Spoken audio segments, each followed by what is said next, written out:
Hello, AP US History and CCP US History students. We're going to be talking today a little bit about the Road to Revolution. The Road to Revolution is basically why Britain lost America.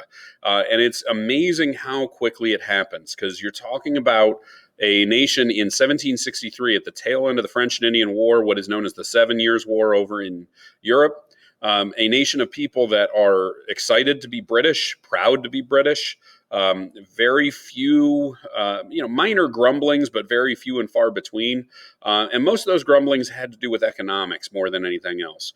So, how do we go from being a very content and happy group of people to being ready just 13 years later to officially sever ties with our mother country?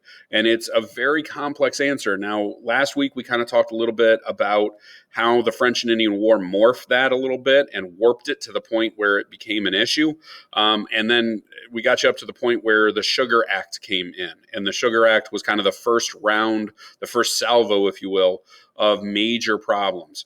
We also had problems with the proclamation line. There were some kind of writing on the wall type stuff, but not enough to where it was going to make even the most independent minded person say, oh, well, now we're American. So, what are the gradual steps? And what I need to kind of make sure you understand before we get too far into this is not every one of our founding fathers had the same aha moment where they went from being British to being an American. Um, some of them were early, some of them were way late. It just kind of depended. Okay. So you're going to look at three different individuals that I'll bring up here. Ben Franklin, who at this time, at the very tail end of the French and Indian War, is being employed as a diplomat for the colonies. Multiple colonies had employed Ben Franklin to be their colonial agent over in England. So he's living in London. He's going and listening in Parliament. He's holding meetings. He's working as an advocate for these colonies, okay? And the main one is Pennsylvania, where he's from. He's advocating for their rights, their freedoms, their economic well-being. But when I say rights and freedoms, it's rights and freedoms as an Englishman. Even Franklin at this point is not advocating a clean break from England. And it's not until much later in the decade, in the later 1760s, that he starts seeing some real problems on the home front, because even he doesn't see the problems of some of these taxes on the colonies because he's not in the colonies. Okay, so we'll kind of talk about that. Then you got people like John Adams. John Adams in 1763, 64, 65 is a very proud Englishman. He is a jurist. He's a lawyer, basically, and he's very proud of his practice. He's very proud of British common law. He is absolutely devoted to empire, to king, to country. So what changes? And we'll kind of go through that. And then, of course, the big one is George Washington. George Washington, if you remember during the French and Indian War, he causes the French and Indian War basically by his attack on the French soldiers under Jumonville just outside of Fort Duquesne. When that occurs and the whole conflict starts, he's very proud to serve as a colonial officer within the British Army, within the British ranks. But what is it that pushes him over the ranks? Because keep in mind, in 1763, he would have been a very proud man, knowing that he had helped the empire to rid the western frontier of the French influence. Now, keep in mind, he's a very wealthy landowner by that point because his half-brother, Lawrence, is going to pass away. And when that happens, he gets an inheritance of land. And part of that inheritance is the western territory of what is Virginia, but what is today really western Pennsylvania and southern Ohio. So around this area out here was considered the Western Reserve. Now, that was guaranteed basically by our win in the French and Indian War. So Washington is going to look to capitalize on that, as well as a number of other wealthy landowners in places like Virginia, Pennsylvania, you name it. They're going to look to capitalize on that land that has been taken, but there are going to be things that get in the way of that as well. And we talked a little bit, just as a brief recap, we talked about that with the Proclamation Line of 1763. The Proclamation Line was the British government's policy that we would not, the colonies would not settle west of the Appalachian Mountains. Now, west of the Appalachian Mountains would be what is today Ohio, okay, the Ohio River Valley, that area, what is Kentucky, parts of western Pennsylvania and New York. all of that area was going to be kind of ceded to Native Americans. And it all stemmed from Pontiac's rebellion when the British said, all right, we fought the French and we fought some of these native tribes. It would be really nice if we didn't have to pay for that, if we didn't have to keep soldiers over here on the frontier, if we could find a way to just say, all right, the white colonials from Europe are going to stay east of the Appalachian Mountains, and the natives can have free reign to the areas out in the west. The Appalachian Mountains seem like a very simple dividing line. The problem is that white settlers had already gone beyond the Appalachian Mountains. Keep in mind, Fort Duquesne, where Washington was going to attack or going to kind of push the French out, Fort Duquesne is what is today Pittsburgh. So Pittsburgh was already established as a trading post, as a very small settlement, and even some areas along the Ohio River, places like what is today Marietta, we're already seeing white settlement and European settlement all throughout that area.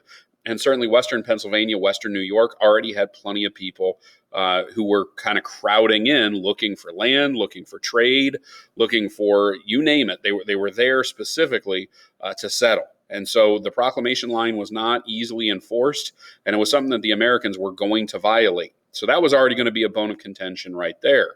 Then you have the standing war debt of the British. They want somebody to pay for that, and the Americans really aren't too keen to pay for it because they don't view that war as being their responsibility.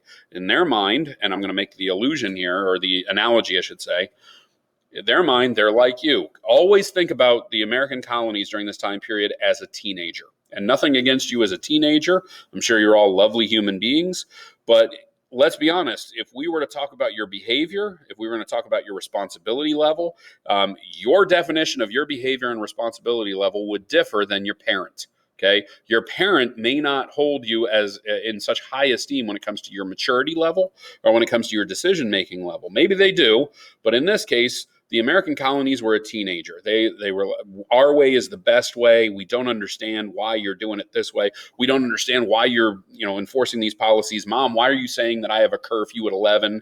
Why are you still enforcing chores on me? Why are you making me do this kind of stuff just to live in your house? Well, the American colonies are saying the same thing. Parliament, why are you assessing these things to me? Why are you telling me I can't go over there? You're drawing a line saying I can't go settle where I fought. Like I helped you do that.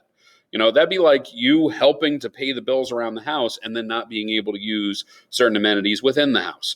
That's kind of where the colonies are at. They're in their rebellious stage of, I don't understand why I have to pay for it. I don't understand why it's my responsibility. And the British are saying, yes, it is your responsibility.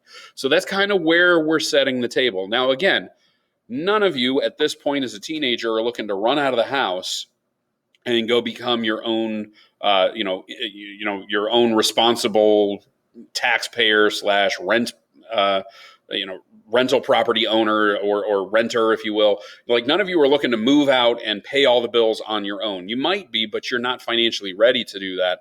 And even though you have feelings of independence, you're not really looking to move out per se. Okay, at least you realize it's not economically or physically feasible at this point. And that's kind of where the colonies are at.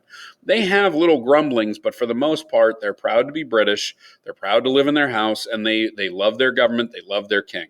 Okay, that's going to change.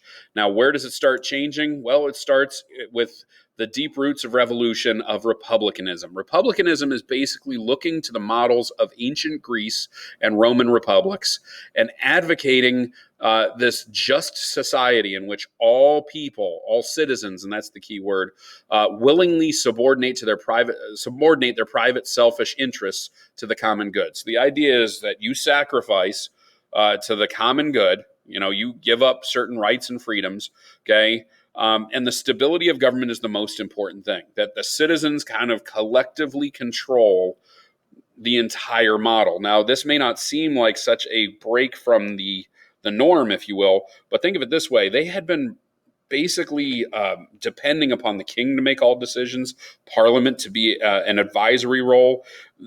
This is a break from that because they're saying that they should be a part of it because they're a citizen. If you get the roots of republicanism, it's the idea that, hey, wait a minute, I'm an equal participant in this. I should have a say. Okay. And they have some people like Edmund Burke who are radical Whigs. These are the people that are basically the political commentators. They're well read throughout the colonies. They're Enlightenment thinkers. They have read Locke and Hobbes and Rousseau, and they are absolutely advocating for the colonies, that the colonies should have more of a say. Now, that does not mean that people like Edmund Burke are fine with things like revolution. They are not saying, oh man, these colonies should probably declare their independence and leave. What Burke is really saying is, hey, we need to listen to these people because these people are our British brethren. They are, and he may not go so far as saying they're equal, but he is saying, look, they're a part of our empire. They deserve a say. So the radical Whigs, when the colonists start saying things like no taxation without representation, people like Edmund Burke would say, you know what, they've got a point. He may not agree with everything they talk about. He may not go as far, but he would agree that, you know what, you have a point, that you have a right to representation. Okay, and again, you know, Burke is pretty clear on this, along with the other radical Whigs, that there are some problems there. Okay, there's also a problem with mercantilism. Mercantilism, again, is the idea that the parent country, in this case, it's Great Britain. Okay, the parent country basically trades with the colonies, and the colonies trade right back. There is no deviation from that plan. The idea here is that if, for example, here, you know, the New England colonies are producing lumber, if the middle colonies are producing iron, if the southern colonies are producing cotton, those raw materials are not made into anything in the colonies. They are shipped back in order to create furniture from the lumber, tools from the iron, and textiles, which is a nice word for clothing, out of the cotton. And they make it all over in Great Britain, and then Great Britain ships it right back. And these folks here, who were just paid for their lumber, their iron, and cotton, will now have to buy the finished products themselves. So they're going to go and basically purchase what they have created after it was manufactured back in England. Now, again, who's getting rich off of this? Britain. Who's not? All the people over here. Now, there are some people doing well. They're doing okay, but they're not rolling in dough. Like, there are very few people that are making some serious money. And mercantilism is basically making it to where the middlemen over in Great Britain can buy the things here, and it's a controlled price because these folks cannot trade. It's not like Virginia can say, oh, we're selling our tobacco directly to France. If they sell tobacco, it's going from Virginia to the United Kingdom, or Great Britain, if you will. Okay, and then the British are then selling it to the French. So the British are definitely a middleman. Okay, and they're making a lot of money. And the colonial origins of mercantilism are pretty clear.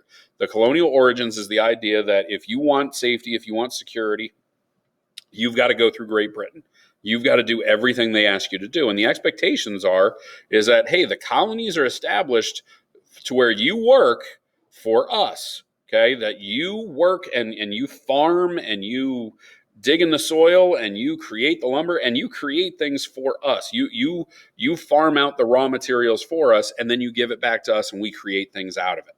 And the navigation laws are the laws that are basically put in place to enforce this. And they had been passed since the 1650s. I mean, these have been around for a very long time. And they restricted American trade, where they said all commerce, which is a nice word for trade, needed to be shipped on British ships. Okay. European goods had to land in Britain first. So even if the French made furniture, the French furniture had to land here first, be put onto a British ship. The British ship then takes it over and they sell it to the people over here. So if you were a Virginian and you wanted to buy a sofa from France, you wanted to buy a love seat or something, you just wanted something for your rec room or whatever else, it would cost an arm and a leg, because it wasn't just the price of what the French had put on it.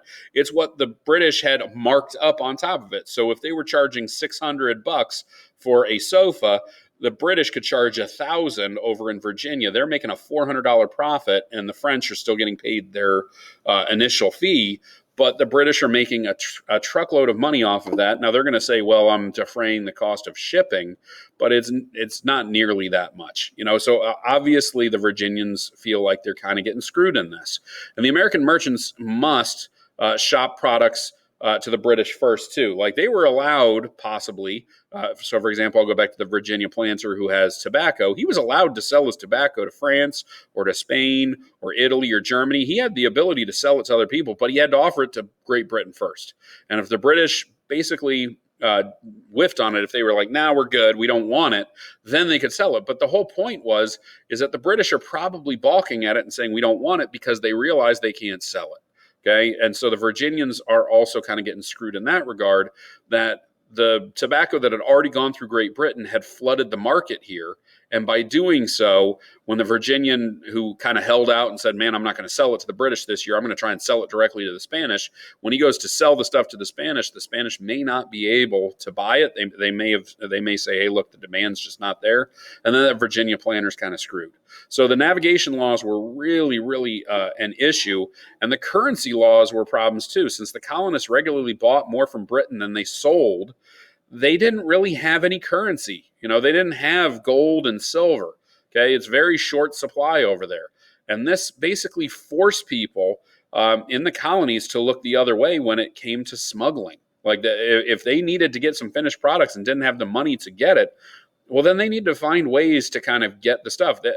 For lack of better terminology, they're selling bootleg stuff all throughout the colonies at this point. And this was kind of one of those things where people in the colonies kind of looked the other way, because even colonial authorities, even people that were royal governors or people that were basically, tax collectors or whatever else, if they were royal authority figures, if they wanted, let's say they wanted, for example, wine, and the colonials didn't have a local wine source, if you will, and the French are selling their French wines through Great Britain, but they can't afford them over here. Well, then some of these colonies might look towards bootleggers, people that would go and either raid excess shipments over in Great Britain, or they'd get it directly from France and sell it by just a little less than what the British would. A lot of these colonials would say, you know what, I'm going to turn a blind eye because I want the wine too. I want that finished product as well. There are going to be people like Thomas Jefferson, for example, is going to try and buy, let's say, drapes. You just want certain drapes for his big, house called Monticello down in Virginia, and he wants it from France. Well, he looks at it and says, all right, the United Kingdom is charging $1,000 for these drapes for my living room, but if I buy it directly from France, it's like $550. And then he finds a smuggler and says, man, I can do it for $700. Well, then Thomas Jefferson's going to buy it through that person. And maybe the colonial authority is also saying, man, I was in the market for drapes too. Who's your guy? And Jefferson says, well, it's kind of illegal. It's kind of on the down low. He's going to do it anyway because he also has to follow these navigation laws. Now, to be fair, all the way through, the navigation laws are kind of loosely enforced. They're not exactly heavily enforced along on the colonies, okay? And the mercantile system really plays into this triangular trade that we talked about before, where you have all these things coming from the colonies, whale oil, lumber, furs, rice, silk, indigo, tobacco, all going to England, sending manufactured goods and luxuries back, okay? And then, of course, you have this bottom area here of the triangle trade called the Middle Passage, which is where the slaves are coming from.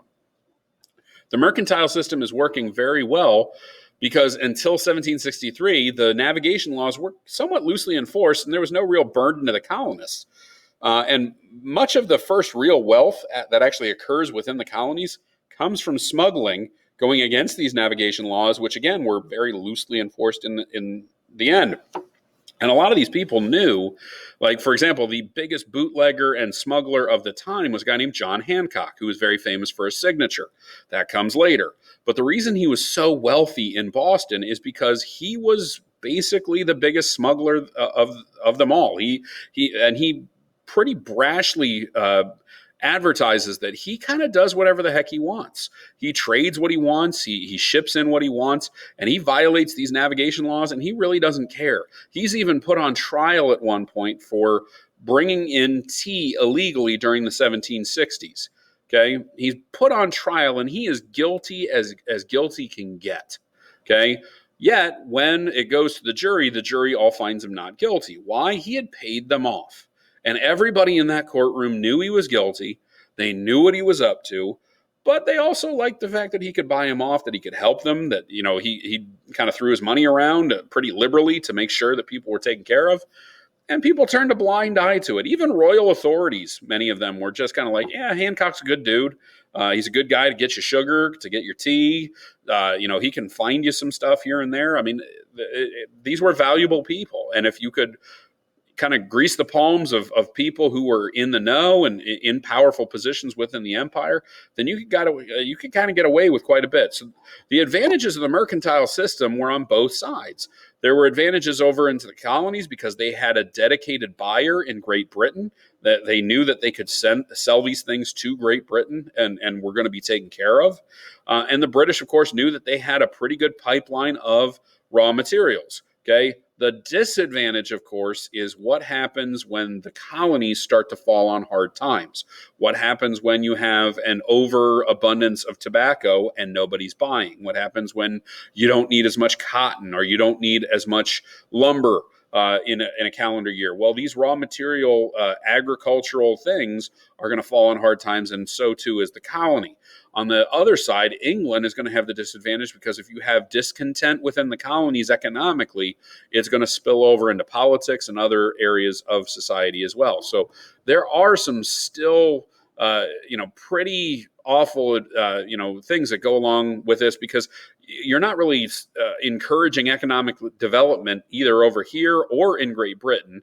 And it kind of forms a dependency of sorts on both of them.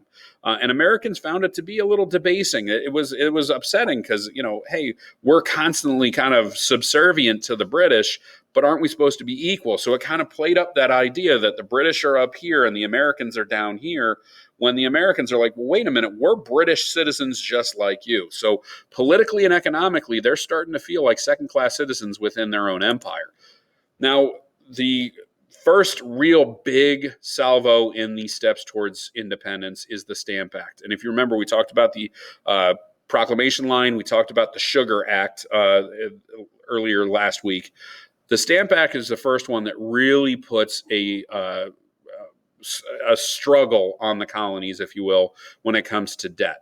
Britain basically emerged from the 7 Years' War with the biggest empire, but they also held the biggest debt, which was roughly around 140 million pounds, of which half of the debt was defending the American colonies. Okay, the other half was paying off their Prussian allies and paying for the war debt over there, but they spent a tremendous amount getting Canada. Okay, and the British officials basically wanted to redefine their relationship with the colonies. And this man right here, named George Grenville, he basically comes to power, and the first thing he does as prime minister is he has Parliament pass the Sugar Act in 1764. And this is the first law ever really passed that raised tax revenue in the colonies for the crown. So this was the first time they ever said, hey, we're going to make some money for the British government by utilizing the colonies. Okay, and after bitter protests, these taxes were reduced a little bit. And it was basically increasing the tax on sugar. That's all they were doing. Well, by doing so, over time, you start seeing these protests spout up, because you start to first hear this idea that we didn't say it was okay. We didn't say that. At no point did anybody ask us about this. And then, of course, they passed the Quartering Act of 1765 that basically required colonies to supply food and quarter to the British troops. So if British troops were being housed in Boston or Philadelphia or out on the western frontier, and they came to your house and said, hey, we need a place to stay, you had to house them under the Quartering Act. Now, the British over in England are thinking, all right, we've got this massive debt. We've got to raise some money. Well, let's raise the taxes on these colonists because they should pay for it too, okay, because we were protecting them. And we're sending soldiers over there to protect their western frontier. They should also kind of pay for that as well. And more importantly, they should house them. Why should I pay extra to feed and clothe these people and put a roof over their head when we can just use the colonists over there? And they should be happy because, hey, the soldiers are there, so they don't need to worry about it. These militias don't have to form all the time. They've got professional soldiers. Well, they're not seeing the big picture because the American colonists are saying, A, we didn't ask for these soldiers in the first place, and if the French are gone, the only thing we need right now is for you to go out on the western frontier and protect us from the natives. Now, again, to counter that, the British are saying, but why do we need to be on the western frontier if you're following the proclamation line? So you have a failure to communicate on both sides of this situation. You have the English who are viewing this as, hey, this is what you do as a proud British citizen. You pay your taxes, you help out the crown's troops, you welcome the assistance. And the Americans are saying, no, that's not what we do. You pay for these soldiers because we are the children of the empire. We are the colonists. We are part of this empire. And what they're basically saying is, hey, over in England, if I'm sitting in my manor house out in the middle of the British countryside, are there any troops showing up to my house saying we're going to stay here? No, you built barracks. You took care of them. You had military bases. That's what you did. You had places to put your soldiers. So you should do that over in the colonies too. Do you go up and say, hey, Lord Grenville, Lord Grantham, Lord this, Lord that, you need to pay your, you need to get your cooks to cook meals for these soldiers. No, you don't do that. These guys don't have to do that over in England. Why do we have to do that over in the colonies? So the American reaction to the Stamp Act and to the Quartering Act is basically to say, hey, we're not paying this, even though the Stamp Act, by the way, was really just to support the military that the English felt we needed. The Americans basically said, no, we don't. We don't need this. And all the Stamp Act basically did is it required stamps to be placed on bill of sale of 50 different items, as well as certain types of commercial and legal items, including playing cards, pamphlets, newspapers, diplomas, bills of landing, which is basically putting things on a ship. Even to get married, you had to pay a tax. So anything that was basically printed material had to have a stamp of approval from the government. And the American colonists are saying, we're just done with this. The British thought that this was reasonable. We did not. Americans were upset for a number of reasons. First of all, they felt that this was a affront to their liberty. That, hey, we are pretty proud of the fact that, we're pretty, self-sufficient. We've pushed the French out. We've helped you do that. And now you're kind of saying we've got to pay for things that really aren't ours. And to put it into kind of a teenage mindset, this is almost like your parents taking you out to dinner for your birthday or for some special occasion, and then them expecting you to pay your own way and saying, well, hey, the family went out. You should all kind of pitch in because we're all on the same page here. You would have every right to look at them and be like, wait a minute, I'm the kid. You're the parent. Like that, your job is to take care of me until I am an adult, until I'm ready to be equal. But by that same token, aren't you also saying to the British, I'm less than, I'm a child. I'm not ready to be a British citizen. So you have lack of communication. You have some issues when it comes to the enforcement of the Stamp Act and the enforcement of the Quartering Act, as well as for that matter, the Sugar Act. All of these are being enforced by courts and they're being enforced by tax collectors. And the American colonists are just not used to that. And so you start hearing that taxation without representation line. The idea that the statement was basically the towns who were the most wrathful against the Stamp Act had long denied representation to their own backcountry pioneers. That's the weird thing. If you remember Bacon's Rebellion and any of these the Paxton Boys, the weird thing is the same people that were denying representation to the Western frontier are the ones that are so upset about the Stamp Act and so upset about not having representation. That's the strange thing. Okay. Now, of course, the British are going to counter and say, well, you've always had representation. What are you talking about? Grenville basically dismissed this and says it's absurd because you've always had representation. You have been virtually represented because every member of Congress, every member of Parliament represents all British citizenry. So you have this kind of disconnect there where you've got some people saying, well, wait a minute, you've always had representation. It's just virtual. And of course, the American colonists are just going to shake their heads and say, well, wait a minute. We have people like Ben Franklin who are over in England serving for us. Why can't they just sit in Parliament? Why can't we do that and at least have a voice? Now, it's at this point I'll bring up Franklin again. Franklin is sitting in London and he's looking at this going, all right, we need soldiers to protect our western frontier. And we probably should pay off some of this war debt. So he's actually on the side of the Stamp Act. He doesn't see the problem. It's when he starts getting angry letters from the colonists that he starts realizing, oh, wait a minute, I read this wrong. So even our own colonial agent is over in London reading the papers and being surprised that there's a problem. because he was fine with the Stamp Act. He didn't realize how much of an issue it was going to be back home. So even at that point in 1765, Ben Franklin, who's one of the most outspoken people for independence in 1776, just 11 years later, is still very much on the side of the British. He sees Grenville as being pretty fair-headed. It's a tax on paper, big deal. Well, that's not, it ends up being a much bigger deal than Franklin ever bargained for. And of course, the Stamp Act immediately gets a response. And the Stamp Act Congress was a meeting that brought together 27 delegates from 9 colonies in New York City. After the debate, the members drew up basically a statement of their rights and grievances and asked the king to repeal the legislation.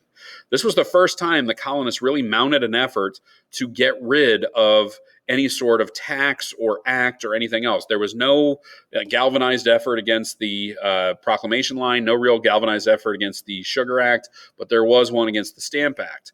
However, the significance of the Congress was that it again broke down sectional suspicions. It was basically still a step towards colonial unity, but the Stamp Act Congress really showed that there were some colonies that were a little bit more affected by this and more, shall we say, passionate about this, and others were not. It basically starts that the colony that's really amped up about this is Massachusetts, and other colonies are kind of like, why you always have the problem? And this is the first time of many times that Massachusetts is going to lead the charge to complain, and the other colonies are going to say, why is it always you? Okay.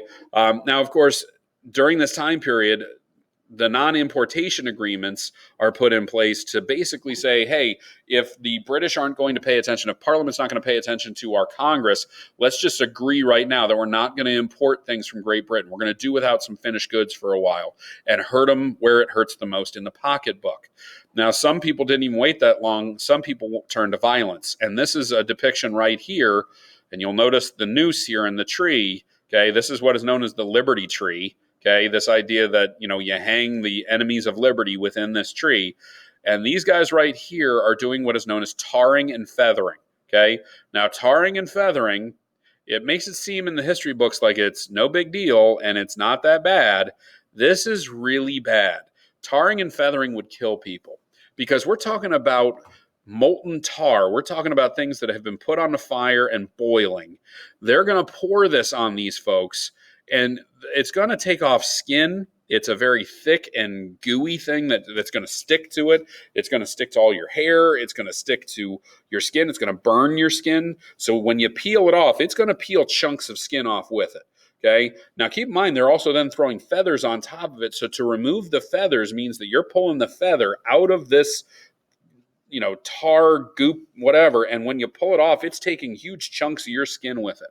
Okay. People died from tarring and feathering. Okay. And they're doing this against colonial agents that are collecting this tax on the Stamp Act. So this is a very violent turn. There are patriotic mobs that ransack houses of unpopular officials. They basically took the law into their own hands, which is a very dangerous thing. And one of those groups, and I'll say two of those groups, end up being the Sons of Liberty and the Daughters of Liberty, which both get their birth in Boston. Okay, and the Sons of Liberty are going to grow into a much larger organization, and they're going to be one of our biggest protest movements. But they also participate in some of these violent clashes. So when you hear about kind of the modern day issues of Black Lives Matter, and you hear, oh well, why can't Black Lives Matter have peaceful protests like they did during the American Revolution? There were people in the Sons of Liberty that took this far. The Boston Tea Party that we're going to get to eventually here, yes, the Boston Tea Party was pretty, pretty calm. They didn't hurt anybody. They didn't hurt anything. I mean, they broke open the chests and they spilled the tea out into the harbor as a kind of a way of boycotting, or at least showing the British they didn't want to pay the tea tax. And that's much later again. But those same people that are doing that in 1773, in 1765 and 66 are doing this kind of stuff right here. This is pretty violent stuff. Again, they're killing people over this tax. So Americans have always had a very, very frustratingly complex relationship with protest, kind of meshing with some violent activity as well. So we've always kind of pushed the envelope on that. Unfortunately, we've got a history of it. Now, of course, they repeal the acts, which Parliament repeals the Stamp Act in 1766. Okay. The people back in Britain are very upset by this because they're like, wait a minute, we're paying really heavy taxes on this. We're trying to pay down our own war debt. You guys don't even want to like pony up a little bit. And their argument is look, we're only charging you for the soldiers you already have there. We're not charging you on the actual debt from this conflict. So the British are, they're a little upset, but there are some British citizens like Edmund Burke and others that say, well, wait a minute. They are kind of our children. They are kind of the people we're responsible for. We shouldn't be charging them for something that we should be doing. It's a responsibility to have children. It's a responsibility to have colonies. Now, Parliament, of course, repeals the Stamp Act in the end, but they also passed a declaratory act in response to this failure. And it basically asserted the British government's power to have absolute sovereignty over its North American colonies. And basically what they're saying is, look, we'll repeal this, but from now on, if we do anything, if we make any decisions, we don't want to hear anything from you because we're your parent. This is the equivalent of your parents saying, you're going to live under my house, you're going to live by my rules, and there will be no exceptions. You will not have anything to say about it. Okay, so this also led to continued problems. Now, because of the Stamp Act's repeal, that's the end of Grenville's government, and he's replaced by Charles Townshend. Charles Townshend comes in and basically says that he likes the acts, the taxation acts, if you will. And so he basically says, I'm going to put in place my own version of the acts. And he puts a light import duty or tax on glass, lead, paper, paint, and tea. And these were an indirect tax on imports. You didn't even see the taxation. It's not like when you go and purchase something now where, all right, this is $2, but it's 7% tax, so it's $2.14. Now they just put it out and they say, this is $2. The tax is already built into it. It's like when you pump gasoline. Okay. And when you pump gasoline, you know exactly what you're paying for. It's not like you get done at the pump and then they're like, oh, you just spent $20 on gasoline. Well, now you've spent, $24 on gasoline because of the tax. Like, no, it's already built into the actual price of the good. Okay. So they kind of figured, all right, it's indirect. You're not going to see it. And basically, it was his acts were to pay the salaries of people in the military, pay the salary of royal governors, basically saying, hey, look, you've got these royal officials that we're paying for. They're running your colony. You should pay for that. You should actually have some stake in that. And at the same time, Parliament also suspended a number of legislatures for failing to kind of comply to some of these things, like the Quartering Act and the Stamp Act. So on the down low, again, England is saying, hey, your little colonial assemblies, we were fine with you running the day-to-day operations, but when you start going against what we tell you to do, we're drawing the line. Well, what are the American colonies here? You're taking away our right to an assembly. You're taking away our right to democracy. You're taking away our rights to, control our own economy and control our own colony, if you will. And so they immediately have some issues and they choose to go on non-importation again. And it was less effective this time because the Stamp Act was pretty galvanizing. These are indirect taxes. It's tougher to get people on board with it, and it's not affecting a large portion of the population, at least directly. So non-importation was very, very rough this time around, and there wasn't these violent clashes or anything like that, but there are going to be some problems. Okay. And there are going to be some issues. So Townshend actually ends up taking some of this away. Okay. But when he takes it away, he still leaves the tax on tea, which becomes an issue later on. Now, of course, one of the most galvanizing events in this is going to be the Boston Massacre. This happened when British officials, basically faced with this breakdown of law and order within the colonies, landed 2 regiments in Boston in 1768. These were not the best and brightest soldiers. Some of these were really young guys. Some of these guys were recruited into the military because they had broken the law and were in prison and were basically said, all right, you could either serve your time in a British prison and possibly die of typhus or, influenza or something, or you could go and join the military. Well, so these guys aren't exactly the greatest. And they land in Boston, and a lot of them are drunkards. They're, violent. And keep in mind, Boston is a Puritan-based colony. Boston is a pretty religious, pretty, staunchly conservative colony. They like things to be a certain way. They don't like drunken misfits coming into their area. So sure enough, when they land there, not only do they have to kind of put up with them, they literally have to put up food and rations for them under the Quartering Act. And the colonists resented, they taunted them, they didn't quite appreciate them, and this all came to a head in March of 1770. On that night, by the British Customs House, there is a sentry who's standing guard, and a group of kids come by and cause issues. They start throwing snowballs at him. They start taunting him. And after a while, they start putting rocks into the snowballs. This is the part that doesn't make your history textbook. Okay. So these kids start throwing these snowballs, and one of them gets a little too close to the sentry, and the sentry decides to take his gun, take the butt of the rifle, and bam, right into his head. Okay. Knocks him out cold. So, of course, these kids all start screaming at him. They start saying nasty things about him. They call him things like lobster back because of the red coat. They pick up the knocked out kid, and they run home. And they do exactly what kids do. They come running in the house, and they go, "Oh, my God, look what happened to your son." And the mother goes, "Oh, my God, what happened?" And they go, "Well, we weren't doing anything. We were just walking home, and this British soldier hit your son." So, of course, kids do what they always do. They lie. The mother believes the kid.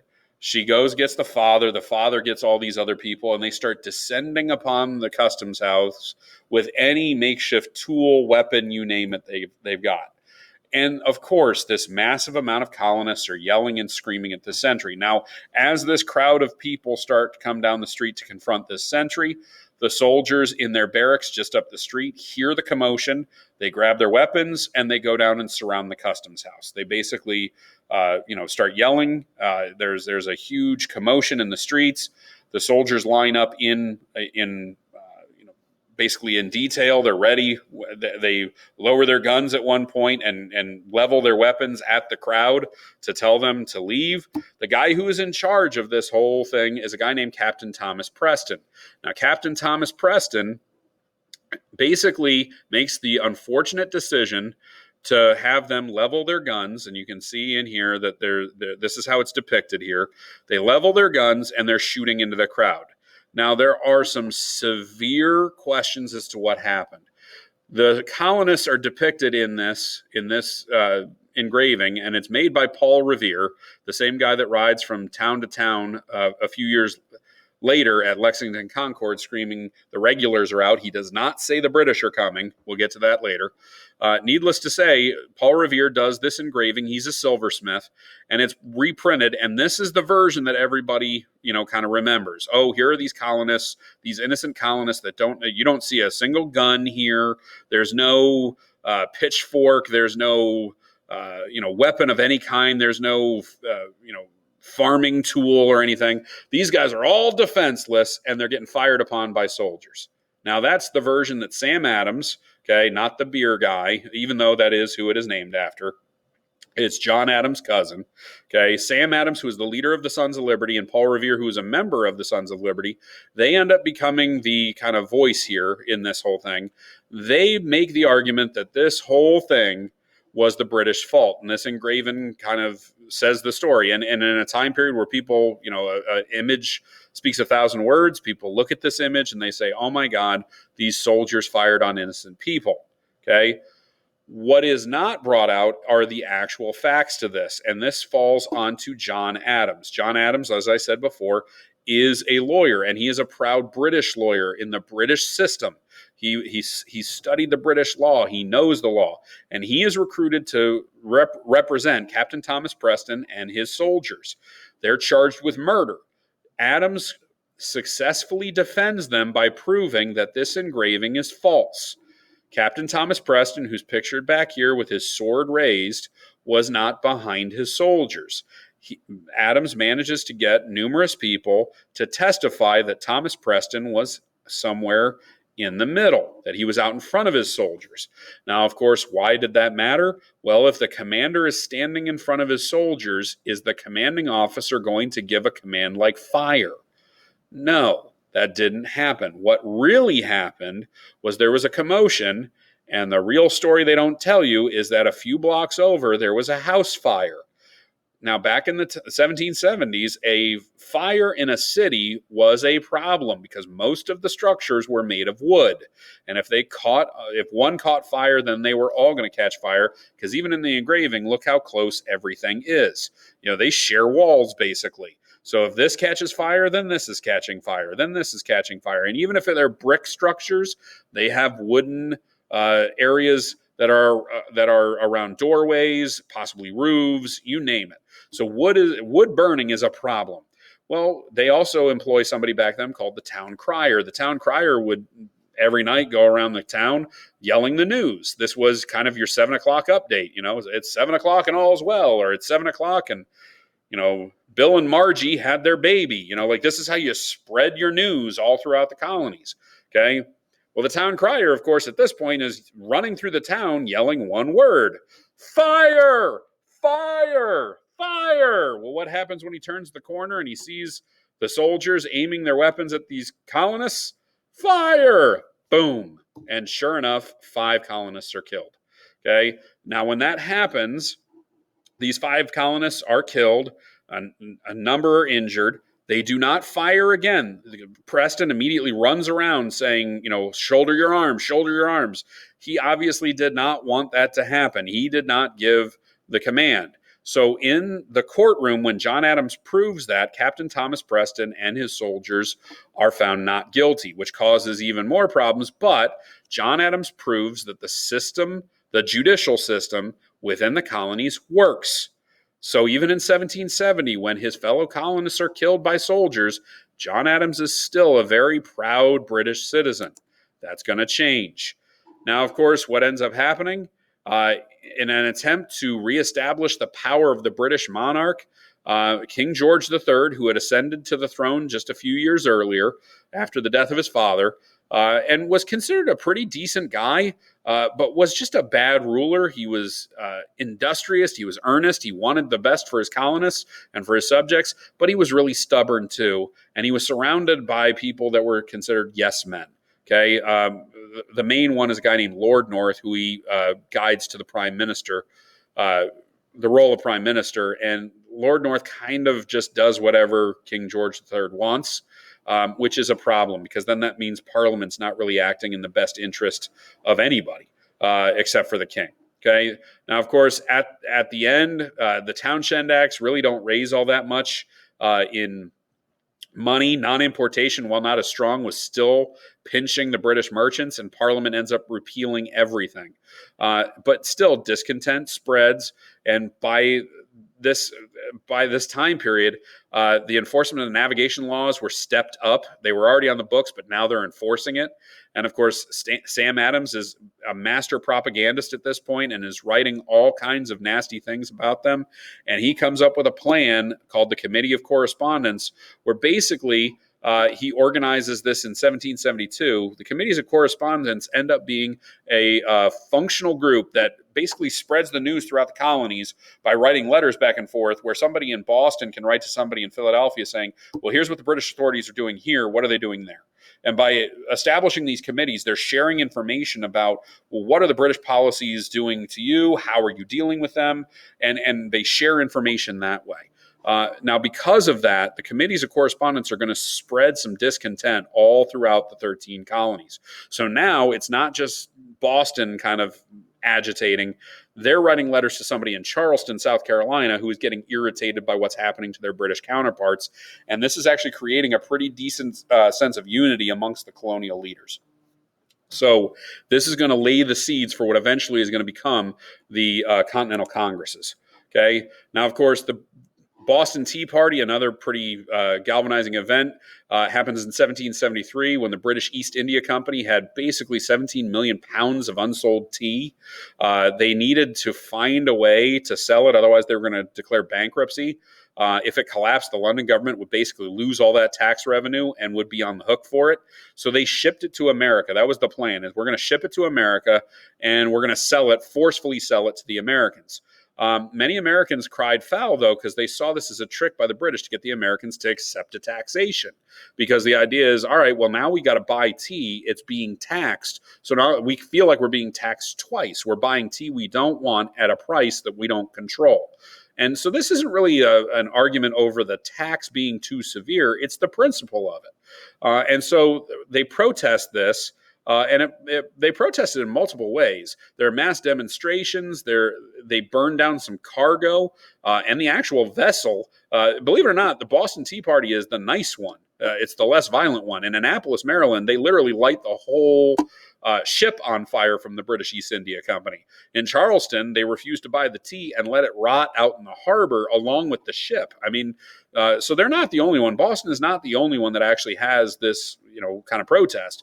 But Boston's Tea Party, of course, is the one that gets the most play. The Massachusetts governor at the time is a guy named Thomas Hutchinson, and he was determined to enforce the law. And he basically said, we are going to land this tea, and we are going to sell this tea, and they're going to like it, which infuriated Boston's radicals. Now, Thomas Hutchinson had a reason to dislike the colonists at this point. Why? In a previous protest, the Sons of Liberty had burned down his house. Okay, they had basically come in and destroyed his house, burned it to the ground. The actual governor of the colony ran away. So Thomas Hutchinson, who was the lieutenant governor, basically had to do the job. And because of that, his house gets burned down. Now, part of that as well is Thomas Hutchinson had been writing a history of the Massachusetts Bay Colony. He had this massive historical anthology of the colony that when they burned down the house, they burned his manuscript as well. So even Thomas Hutchinson's saying like, man, I'm kind of one of you guys here. I'm writing your history. I'm taking a deep-rooted interest in you and your history and your families and whatever else. I write it all down, and you burn down my house along with the manuscript. So Hutchinson is not exactly ingratiated with these people. So when he forces them to accept this tea, in December of 1773, the Sons of Liberty plan, and it was about 100 Bostonians who were members of the Sons of Liberty, dressed up as Mohawk Indians. And the picture you see here, this painting, is ridiculous because it actually does look like these guys are Mohawks and there are people cheering from the port here. That is not the case. These guys put on the worst Halloween decorations or worst costumes you could ever find. They painted their faces by just putting a little bit of black tar underneath their eyes, and they put a feather in their wigs. Like, these guys are clearly not Native Americans, but it gave some plausible deniability that when the British authorities come in and say, well, what happened? People who saw the people go into the ship could say, well, I mean, they had some face paint on. They were woo, woo, woo, woo, doing that, and they had this feather. Must have been Indians. I think it was Mohawks. So it gave them an ability to lie on the stand without lying. Needless to say, the tea was basically cast over. 342 chests were broken into and dumped into the harbor. And the tea was the perfect symbol, because both the rich and the poor drank tea. And again, this was not the taxation per se, it was the principle of it. And the actions were applauded throughout the 13 colonies, but loyalists complained that this was too violent and this was a destruction of property. And at this point, Parliament had extended some version of home rule. If they had done that, if they had extended this idea that maybe you handle your own business in your own colonies, that might have prevented a rebellion. But the British Parliament had to, kind of make them pay, so to speak. And so they influence what are known as the coercive acts, but in the American colonies, they call them the intolerable acts.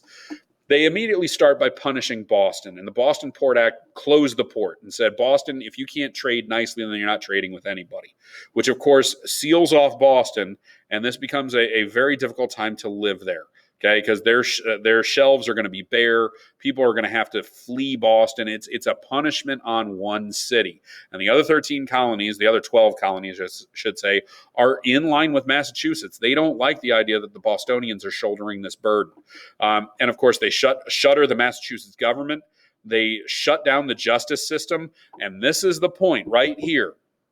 Ben Franklin had already made the jump to being an American in the late 1760s when he's put on trial in England for basically sedition and basically being a traitor for publishing letters by Thomas Hutchinson. Poor Thomas Hutchinson again. Ben Franklin basically sells out Thomas Hutchinson in some letters that came into his possession. And when that happens, it causes protests.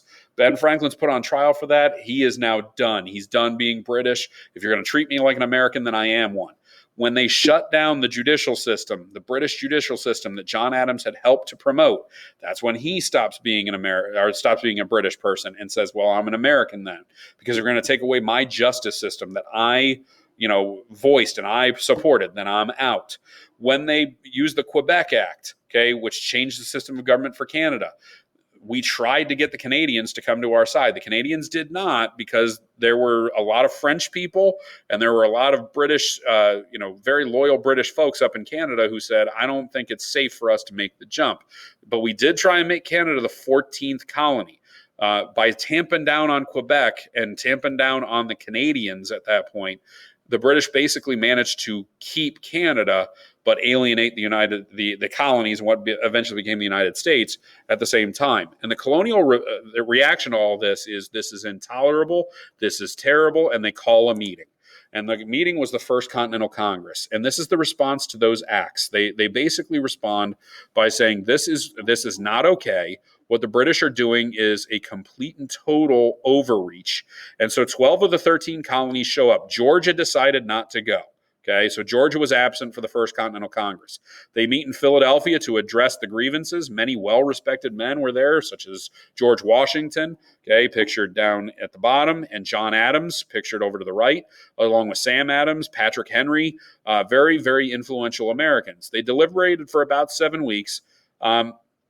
And basically, they came close to asking King George III for home rule, but never got it. They never got to that point, and it was actually voted down because of the words of John Adams. John Adams is probably, in my opinion, one of the more overlooked founding fathers. Washington gets credit for commanding the troops. Certainly Thomas Jefferson gets credit for writing the Declaration of Independence. Ben Franklin gets credit for being kind of the aged statesman. But John Adams is the one that pushes not just for independence later on, but manages to avoid the pitfalls of being too nice and too accommodating to the British Parliament and to the king. Okay. But the significance, of course, of this meeting is that they managed to get together. They basically create a colonial association, and they called for a second meeting to happen in May of 1775. So that even when they leave, they didn't accomplish much really of substance. And there was no talk of independence at this point. Nobody's saying, oh, we need to just break away. They still think that there's some sort of relationship that can be handled and some way to smooth things over. There's no army at this point. There's none of that. Okay. But they do call a second meeting because they're like, this was a good thing to do. And so the Second Continental Congress is going to happen later. Now, before the Second Continental Congress can meet, events happen at Lexington and Concord. And this happens in April of 1775. Soldiers in the British Army decide that they are going to leave Boston and they're going to go out into the countryside to Concord. Concord, Massachusetts is where the colonists had been kind of stashing a number of different weapons and ammunition for usage in case of a conflict. Well, the British soldiers say, all right, well, we need to grab those supplies. We need to confiscate that because we don't need a pitched battle at any point. So let's go get that. And then they also hear that two colonial leaders by the name of Sam Adams and John Hancock are hanging out in Concord as well. And they would really love a 2-for-1. They would love to go out and get those guns and the ammunition and burn it, destroy it. But they would also like to get these colonial agitators. Well, what they don't realize is that the Sons of Liberty have set up a kind of web of spies and informants and whatever else. And so they utilize a massive amount of cloak and dagger stuff, starting with 1 if by land, 2 if by sea. So on the steeple of the Old North Church in Boston, the parson of that church, anytime the soldiers would leave Boston to go on some mission, he would go up to the belfry and put up 1 lamp if they were going by land and 2 if they were going by sea. So if they were getting into ships to go across the back bay of Boston or go across the Charles River to go north, they would put 2 lanterns up. And sure enough, they were leaving by sea, so they put 2 lanterns up in the belfry. Now, there was a pool of informants out there, one of which was Paul Revere, pictured here. Paul Revere, of course, being a silversmith, he's pictured here in the painting as a silversmith with a pot that he would have created. Paul Revere is one of those riders, one of the 7 or 8 different guys that were going to ride off in many different directions. The only reason we remember Paul Revere for this is he rode in the direction that the soldiers actually went. So instead of going out towards Rhode Island or Connecticut or going up to, Watertown or some other place. They went to Lexington and Concord. So he rode throughout the night screaming, the regulars are out, the regulars are out. This got Minutemen out of their beds and to report for duty within the town squares. Now, the first place they go is to Lexington. The Minutemen are on the green there to protect their town. The first two columns of soldiers go right by Lexington. And if you ever go to Lexington, there's a road that goes goes directly to Concord. The first two contingents of soldiers went right by. They didn't even bother with Lexington. The third column decided to turn towards Lexington and yell at these Minutemen for being out on the grassy knoll. Okay, so they're out there in the middle of this park, and it's basically where the cattle would go and graze. These soldiers, if you will, had been drinking all night because they had been called to arms in the middle of the night, and nobody had shown up, so somebody had the bright idea to open up the tavern. So these guys have been drinking for a while. It was early in the morning, and sure enough, these British soldiers start walking up, form into battle formation, and they scream, "Disperse! Disperse!"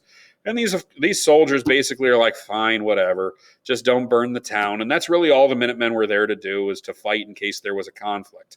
There didn't need to be one. Well, sure enough, somebody's gun goes off. We have no idea if it was colonial or British, but a gun goes off and a battle ensues. When in reality, it was a massacre because the American soldiers are walking away at this point. The colonists are done. They're walking home, and some of them get shot in the back. It's a really ugly thing. It's very similar to the Boston Massacre.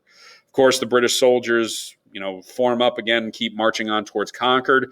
But by the time they get to Concord, there had been people from Lexington that had used the back roads and passes to get to Concord on horseback before they could get there to inform the people of Concord that, hey, a battle had already occurred at Lexington. So when the British Army appears in Concord, even though they're able to fight off these Minutemen, it's at a tremendous cost.